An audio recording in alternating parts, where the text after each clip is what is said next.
ونصلي ونسلم على رسوله الكريم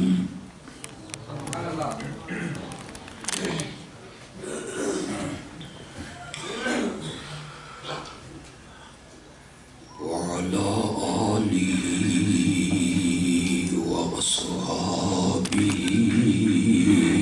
أجمعين.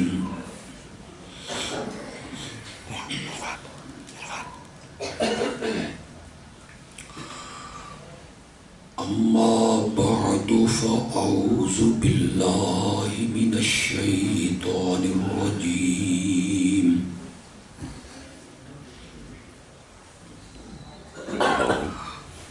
بسم الله الرحمن الرحيم.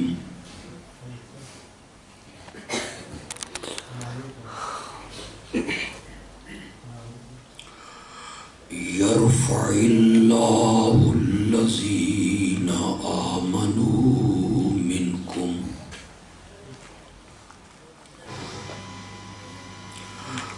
والذين أوتوا العلم درجات.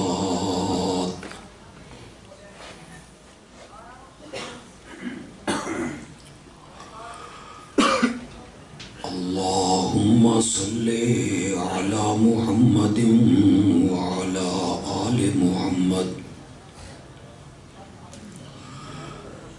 كما صليت على إبراهيم وعلى آل إبراهيم إنك حميد مجيد.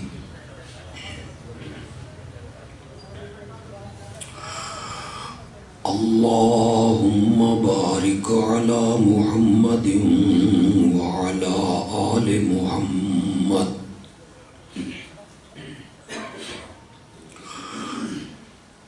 كما باركت على إبراهيم وعلى آل إبراهيم إنك حميد مجيد.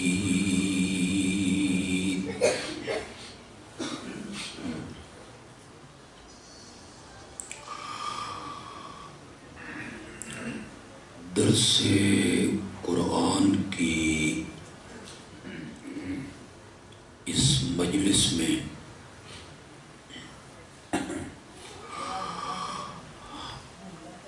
آپ کا اتنے شوق سے تشریف لانا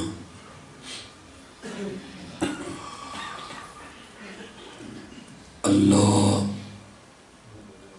اپنی رحمتوں سے قبول و منظور فرمائے. آمین.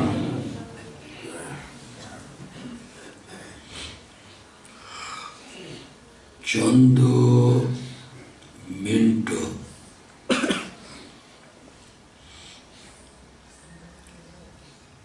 جو ہم یہاں صرف کریں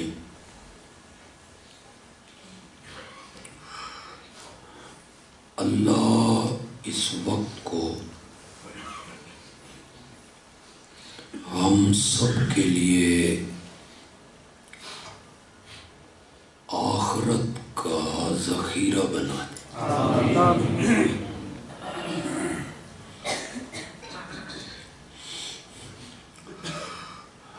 مجھے کہا گیا کہ آج کے درس قرآن کا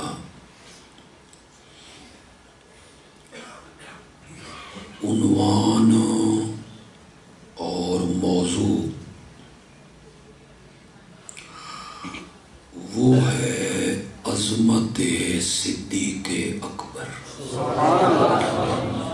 رضی اللہ تعالی.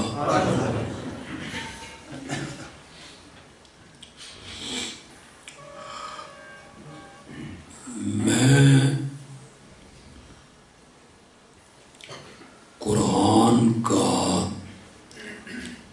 طالب العلم ہوں۔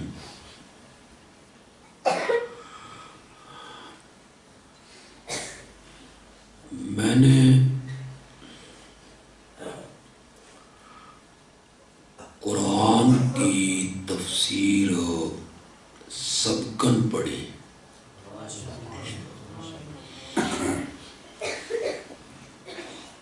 پھر پڑھائی بھی،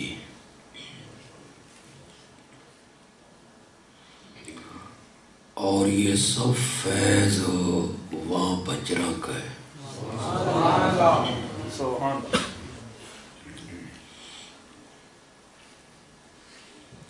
اس بستی سے گزرتے ہوئے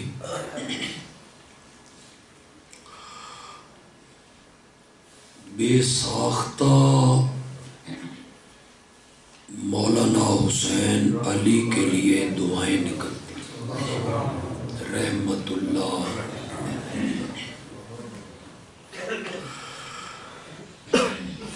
وہ نہ ہوتے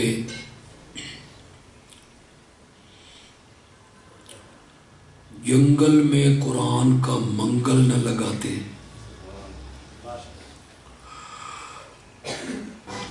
پتہ نہیں ہمیں بھی توحید کی سمجھ ہوتی یا نہ ہوتی۔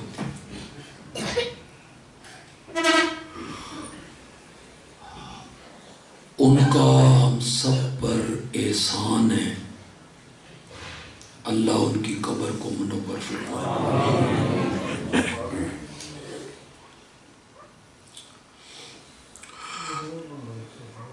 میں سیدنا صدیق اکبر رضی اللہ تعالی عنہ کی عظمت کو بیان کرنے کے لیے بنیاد بناؤں گا اللہ کی کتاب۔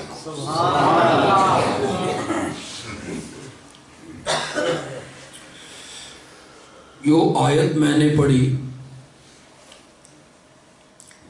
یہ سورت مجادلہ کی آیت نمبر 11 ہے۔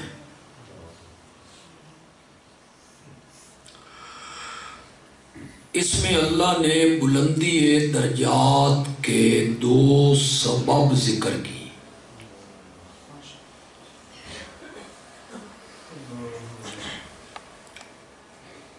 کہ اللہ کن لوگوں کے درجے بلند کرتا ہے۔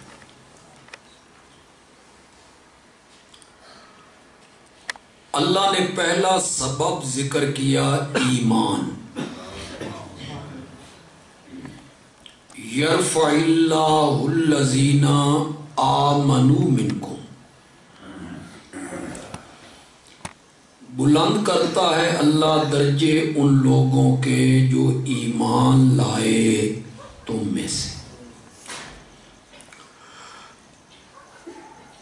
اور دوسرا سبب اللہ نے ذکر کیا والذین اوتوا العلم،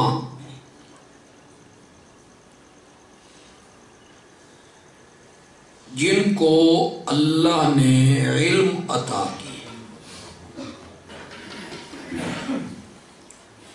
قرآن کی اس آیت نے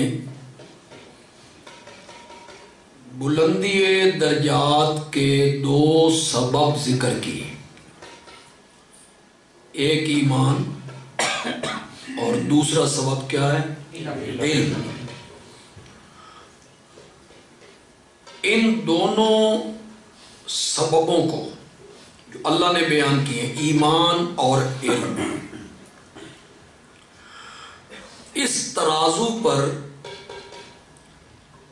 جب ہم صحابہ کو تولتے ہیں تو ہمیں صدیق اکبر سب سے آگے نظر آتا ہے۔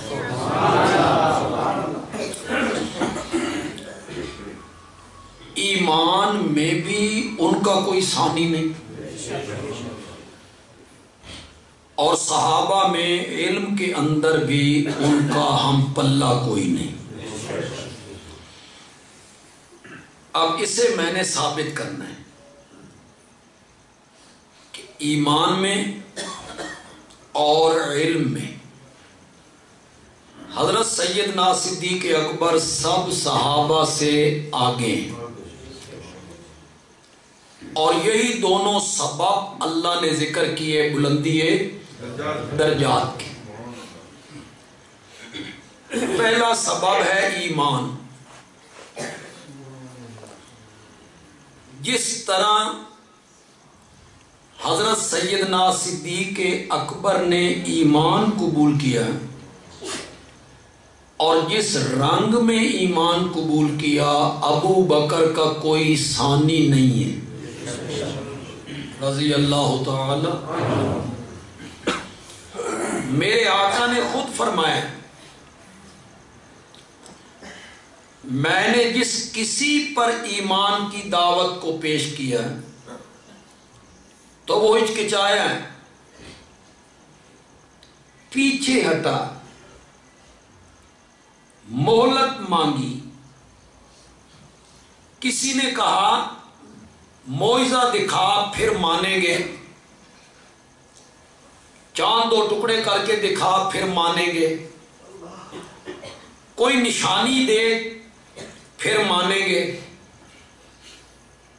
وہ ہچکچایا، پیچھے ہٹا، معجزہ مانگا، نشانی مانگی، دلیل مانگی، مشورہ کروں گا۔ 6 سال کی عمر ہے، وہ بھی کہتا ہے کہ بابا سے پوچھوں گا۔ وہاں بجران والے ایک گل سمجھ نہیں آنی، بندیال بھی کیا کہہ گیا ہے۔ 6 سال عمر ہے، کھاتے پیتے نبی پاک کے گھر ہیں، ان کے سامنے بھی دعوت کو رکھا تو انہوں نے کہا بابا سے پوچھوں گا پھر کلمہ پڑھوں گا۔ میرے آقا نے فرمایا اس دھرتی پر صرف ایک آدمی ہے، میں نے اس کے سامنے دعوت ایمان کو رکھا، نہ اس نے مہلت مانگی، نہ وہ ہچکچایا، نہ وہ پیچھے ہٹا، نہ اس نے نشانی مانگی، نہ اس نے معجزہ مانگا۔ میں نے کہا کہ میں اللہ کا نبی ہوں، اور اس نے ایک لمحہ ضائع کیے بغیر کہا جو تو اللہ کا نبی ہے تو ابو بکر تیرا پہلا امتی رضی اللہ تعالی۔ باپ تو اس کا بھی زندہ تھا، کچھ اشارے بھی سمجھ جائے کرو، باپ تو اس کا بھی زندہ تھا۔ اس نے نہیں کہا کہ بابا سے پوچھوں گا۔ دعوت میرے نبی کی اتنی مشکل تھی جس کو ماننا آسان نہیں تھا۔ لا الہ 360 بتوں کے گلے پر چھری رکھنی تھی، باپ دادا کے مذہب سے بغاوت تھی۔ کیسے کوئی مانتا اس دعوت کو؟ سب نے معجزہ مانگا، دلیل مانگی، ہچکچایا۔ ویسے بھی کوئی سی نئی دعوت لے کر بندہ اٹھے تو جلدی لوگ اسے قبول ہو۔ لوگ کہتے ہیں تیل دیکھو، تیل کی دیکھو اس کے پس پردہ کیا ہے، کوئی مفاد تو نہیں ہے۔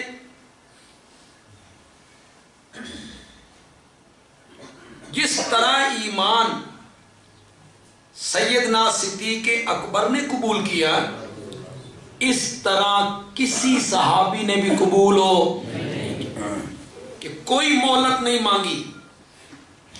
دیکھیں آپ میں پڑھے لکھے لوگ بھی ہیں، تاریخ کی کتابیں اور سیرت کی کتابیں پڑھنے والے، مطالعہ کرنے والے لوگ بھی ہوں گے۔ میں یہ جانتا ہوں کہ اس بات میں امت کے علماء میں اختلاف ہے کہ پہلا مومن کون ہے۔ کچھ علماء کا خیال ہے سیدنا صدیق اکبر ہے۔ میں یہ جانتا ہوں کہ کچھ علماء کہتے ہیں نہیں، ام المومنین سیدہ خدیجہ ہیں۔ کچھ کہتے ہیں سیدنا علی رضی اللہ تعالیٰ عنہ ہیں۔ کچھ کا خیال ہے آپ کا غلام زید ابن مجھے یہ علم ہے، مجھے یہ بھی علم ہے کہ امام اعظم امام ابو حنیفہ رحمۃ اللہ علیہ نے ان چاروں اقوال میں تطبیق دے دی ہے۔ تطبیق کا کیا میں نے ایسا معنی کر دیا، ہر قول اپنی اپنی جگہ پہ صحیح ہو گیا۔ امام اعظم نے ایسا معنی کر دیا، امام اعظم کہتے ہیں اس میں لڑنے اور مرنے کی کیا ضرورت ہے کہ پہلا کلمہ پڑھنے والا کون ہے؟ ابو بکر، حضرت علی، خدیجہ، زید۔ فرمایا میں حل کر دیتا ہوں، عورتوں میں سب سے پہلے خدیجہ، بچوں میں سب سے پہلے حضرت علی، غلاموں میں سب سے پہلے زید ابن حارثہ، اور آزاد مردوں میں سب سے پہلے صدیق اکبر۔ یہ چاروں قول اپنی اپنی جگہ پہ ٹھیک ہو گئے۔ ایسا معنی اور ایسی تطبیق دے دی امام اعظم نے۔ ایک بات میں کہنا چاہتا ہوں، میں بڑا کم علم آدمی ہوں، کم فہم آدمی ہوں، نالائق سا آدمی ہوں، لیکن ایک بات میں کہنا چاہتا ہوں، اگر آپ کو پسند آ جائے تو کہنا بدیالوی اچھی بات کہہ گیا ہے۔ میں نے کہا یہ کوئی مسئلہ نہیں ہے ایک دن پہلے کلمہ کس نے پڑھا، ایک دن بعد میں کلمہ کس نے پڑھا، ایک ہفتہ پہلے کلمہ کس نے پڑھا، ایک ہفتہ بعد میں کلمہ کس نے پڑھا، ایک گھنٹہ پہلے کلمہ کس نے پڑھا، ایک گھنٹہ بعد میں کلمہ کس نے پڑھا۔ یہ کوئی مسئلہ نہیں ہے، مسئلہ یہ ہے کس کے کلمہ پڑھنے سے نبوت کی پیٹھ مضبوط ہو گئی تھی، یہ ہے مسئلہ۔ عورت کے کلمہ پڑھنے سے وہ باہر کے معاشرے میں کیا کردار ادا کر سکتی ہے، غلام کے کلمہ پڑھنے سے عرب میں غلام کی کیا حیثیت ہوتی تھی، 6 سال کے بچے کے کلمہ پڑھنے سے وہ تو مشورہ بھی نہیں دے سکتا، یہ 38 سال کا جوان ہے، شادی شدہ ہے، تاجر ہے، بال بچے دار ہے، برادری والا ہے، 38 سال اس کی عمر ہے۔ آپ سن کر حیران ہو جائیں گے، ان کے کلمہ پڑھنے سے، ان کے ایمان لانے سے نبوت کو قوت حاصل ہوئی، پیٹھ مضبوط ہوئی، اس طرح کہ حضرت ابو بکر کلمہ پڑھنے کے بعد گھر میں نہیں بیٹھ گیا، یہ باہر گیا، حضرت عثمان نو نار رلا کے لے آیا، یہ پھر باہر گیا، پھر یہ حضرت طلحہ کو لے آیا، پھر یہ حضرت زبیر کو لے آیا، پھر یہ عبد الرحمن ابن عوف کو لے آیا، جن 10 صحابہ کو میرے نبی نے نام لے لے کے جنت کی بشارت دی ہے، ان میں سے 6 صحابہ ابو بکر کی کوشش سے مسلمان ہوئے تھے۔ کس کے کلمہ پڑھنے سے نبوت کی پیٹھ مضبوط ہو گئی تھی؟ ایمان میں ابو بکر کا کوئی ثانی، یہ پہلا مومن ہے۔ دیکھیں تھوڑا سا آپ کا امتحان لیتا ہوں کہ آپ سمجھ جاتے ہیں میری بات۔ خطیب تھوڑی سی چھپا کے بات کرتا ہے اور سامعین اس کا پردہ ہٹا دیں تو بڑا لطف آتا ہے، یہ سامعین سمجھ گئے۔ اسلام کی گنتی جب شروع ہوئی تو کبھی یہ 40 تھے،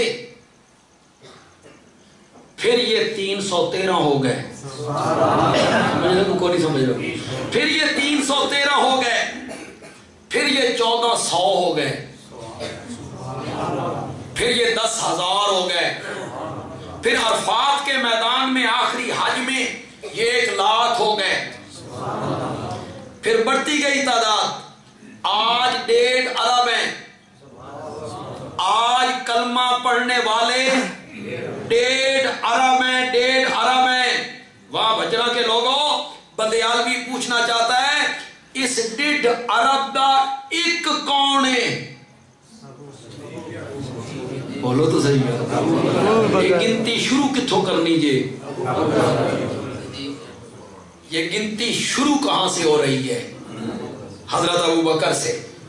وہ اس امت کا ایک ہے. اس 1.5 ارب کا وہ کیا ہے؟ ایک ہے. پہلا وہی ہے. اس امت کی جتنی صفیں بنتی چلی جائیں، مجھے یہ بتانے کی کوئی ضرورت نہیں کہ پہلی صف کا ثواب اتنا ہے، اتنی رحمتیں اترتی ہیں کہ پچھلی ساری صفیں مل کر اس کو نہیں پہنچ سکتی. میرے آقا نے فرمایا اگر پہلی صف کا اجر اور ثواب میری امت کو پتہ چل جائے تو مسجدوں میں لڑائیاں ہوں، میں کھلونا پھر گل مکے قرآن اندازی تے کڑے پاؤ کڑے، جس دا نام نکلے او کھلوے. اے جڑے جمعے والے جڑے تو پیچھا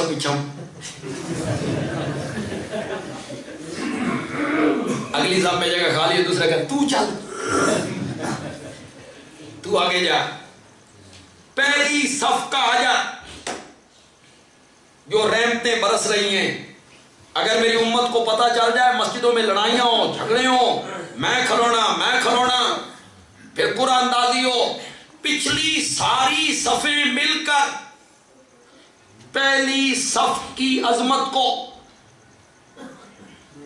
بات بڑی کرنے لگا ہوں لیکن میں تھوڑے ذوق تھوڑا نظر نہیں آ رہا، بات میں بڑی کرنے لگا.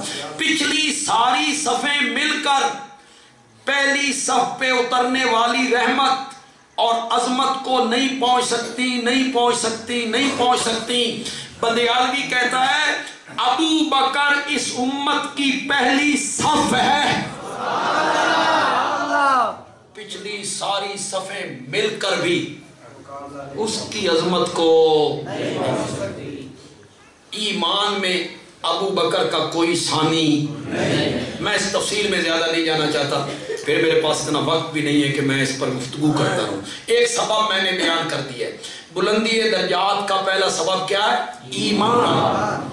اس میں ابو بکر سارے صحابہ سے فائق نظر آتا ہے، آگے نظر آتا ہے.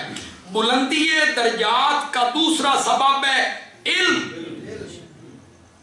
جتنا علم زیادہ ہوگا اتنا اللہ اس کے درجے بڑھائے گا.